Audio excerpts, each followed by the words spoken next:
à tous, merci de nous rejoindre sur Futur TV pour cette nouvelle édition de la rédaction. Tout de suite, les titres. Législative anticipée en Turquie, l'AKP retrouvera-t-il sa majorité au Parlement? Selon les derniers sondages, le parti pourrait essuyer une nouvelle défaite électorale. La marche de protestation contre la crise des déchets a débuté à Saad el-Bouchrier. Les activistes ont prévu de descendre jusqu'à Beyrouth au niveau du fleuve. Le guide suprême iranien propose des élections en Syrie. Ali Khamenei critique l'aide militaire et financière des puissances étrangères à l'opposition. Pour la deuxième fois en 5 mois, les Turcs votaient aujourd'hui. Ils ont jusqu'à 17 h pour se rendre aux urnes. Près de 400 000 policiers ont été déployés. L'atmosphère en Turquie est très tendue depuis la reprise du conflit avec le PKK et une série d'attentats meurtriers dans le pays. Ces législatives anticipées redonneront-elles les pleins pouvoirs au président Recep Tayyip Erdogan? Rien n'est moins sûr. Son parti, l'AKP, n'est crédité que de 43,3% des intentions de vote, score qui ne devrait pas lui permettre de retrouver sa majorité parlementaire perdue en juin. Élections à la suite desquelles, je vous le rappelle, le Premier ministre avait tenté de former sans succès une coalition, d'où un nouveau scrutin ce dimanche. Alors que l'AKP baisse en popularité, le Parti de la démocratie des peuples, lui, monte en puissance. Son leader est considéré comme le plus sérieux rival du président Erdogan. Reportage de Fatma Kizibolga et Alper Kakissi en Turquie. À 42 ans, il est devenu la figure incontournable de la politique turque. Selahattin Demirtas, coprésident du parti pro-kurde du HDP. Avocat, député depuis 2007, charismatique, il incarne la nouvelle gauche en Turquie.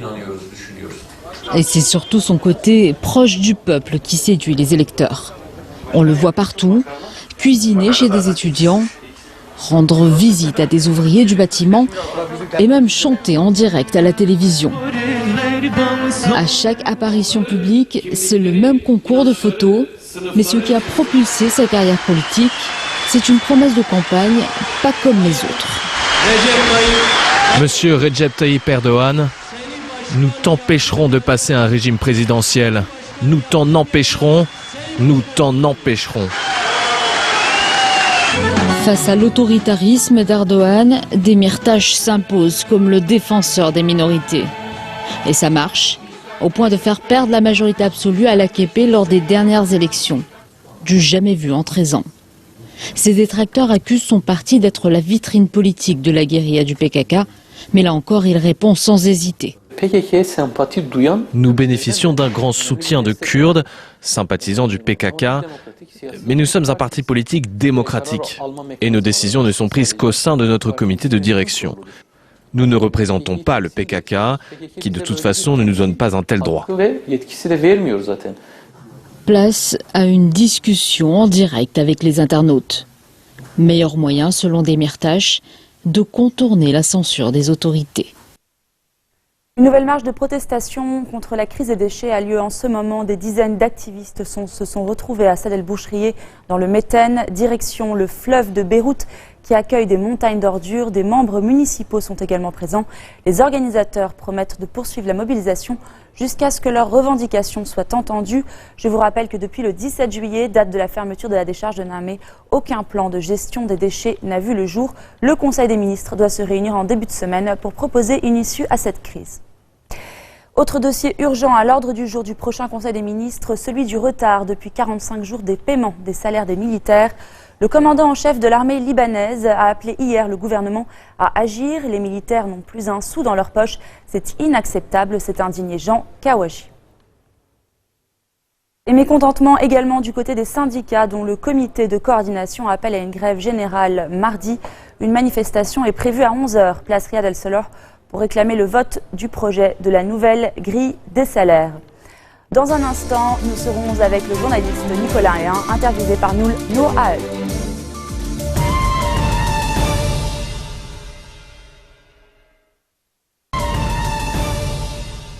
En Syrie, le guide suprême iranien prône des élections pour mettre fin au conflit. Ali Khamenei critique par ailleurs l'aide militaire et financière des puissances étrangères à l'opposition. L'ayatollah juge la politique américaine dans la région à l'opposé de celle de l'Iran. Négocier avec Washington sur les questions régionales n'a aucun sens, poursuit le guide suprême. 3 jours après la conférence de Vienne, Cette réunion des grandes puissances sur l'avenir de la Syrie, à laquelle l'Iran a participé pour la première fois, Téhéran a laissé entendre qu'il accepterait une période de transition de 6 mois, suivie d'élections pour décider du sort de Bachar el-Assad, tandis que de son côté, Staffan de Mistura est arrivé à Damas pour livrer aux dirigeants syriens les détails de ces négociations. Notre coup d'œil à présent sur le salon du livre francophone de Beyrouth. Noura El y a rencontré Nicolas Hénin, venu présenter son ouvrage Jihad Academy. Le journaliste, ancien otage de Daesh, revient sur les causes de la guerre en Syrie, ses responsables et propose aussi des solutions qui pourraient permettre de résoudre ce conflit. On l'écoute. Nicolas Hénin, bonsoir. Bonsoir. Vous êtes au Liban dans le cadre du Salon du Livre pour présenter votre livre, Jihad Academy, aux éditions Fayard, qui vient également de sortir en arabe et qui sortira la semaine prochaine en anglais. Tout à fait. Alors ce livre qui s'intitule Jihad Academy, nos erreurs face à l'État islamique que vous avez côtoyé de très près pendant 11 mois de captivité en 2013 et 2014. Pourquoi avoir voulu écrire ce livre? Est-ce que c'était une sorte de thérapie? Est-ce que c'était un devoir? C'était tout ça en même temps. C'était à la fois une thérapie parce que après ma libération, j'ai passé des mois à regarder les événements dans la région et avec rage, avec une rage contenue. Je bouillonnais à chaque fois que je regardais les nouvelles. Je me disais, c'est pas possible. Qu'est-ce qu'on est en train de faire comme connerie? Qu'est-ce qu'on est en train de raconter comme bêtises sur ce groupe et sur la situation dans la région qu'on est en train dont on perd complètement la compréhension. Et puis, c'est aussi un devoir. Ça m'a permis de ne pas avoir été seulement victime, de ne pas être resté passif pendant ces 10 mois de captivité. Je suis resté journaliste. Je n'ai pas arrêté de réfléchir, d'observer. Et ça m'a permis de ne pas rentrer les mains vides de ce reportage prolongé en Syrie qui sinon aurait été le reportage quand même le plus pourri de toute ma carrière. Donc ce livre, c'est aussi une dette que je voulais payer, que je devais aux Syriens et aux Irakiens, parce que ça fait 15 ans que je travaille dans la région. J'étais déjà à Bagdad au moment de l'invasion américaine. Et ça fait 15 ans que je rencontre des gens dans la région qui m'aident, qui, par les échanges qu'ils ont eus avec moi, m'ont aidé à comprendre ces sociétés, les ressorts de la politique. Alors comment est-ce que vous voyez l'évolution du conflit en Syrie avec maintenant l'entrée de la Russie dans le conflit, les États-Unis qui aujourd'hui annoncent qu'ils vont envoyer 50 soldats supplémentaires de forces spéciales? Comment est-ce que vous voyez Et surtout envoyer en Syrie, ce qui est original.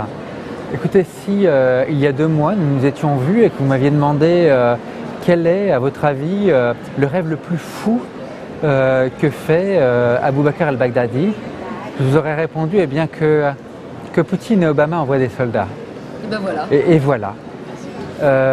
On continue ce que je dénonce, cette politique d'erreur. Quelle est la logique de l'État islamique? La logique de Daesh, c'est de nous terroriser. C'est un groupe terroriste, il fait son job.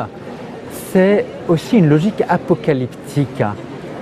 Ils sont dans l'idée que le combat qu'ils sont en train de mener aboutira à la grande bataille de la fin du monde. C'est ce qu'ils appellent la prophétie de Dabik. Ils sont persuadés que cette bataille fera se confronter d'un côté des musulmans du monde entier, et c'est ce qu'ils sont en train de réunir avec tous les courants djihadistes, et de l'autre côté, une coalition d'armées croisées. Et c'est exactement ce qu'on est en train de leur apporter sur un plateau.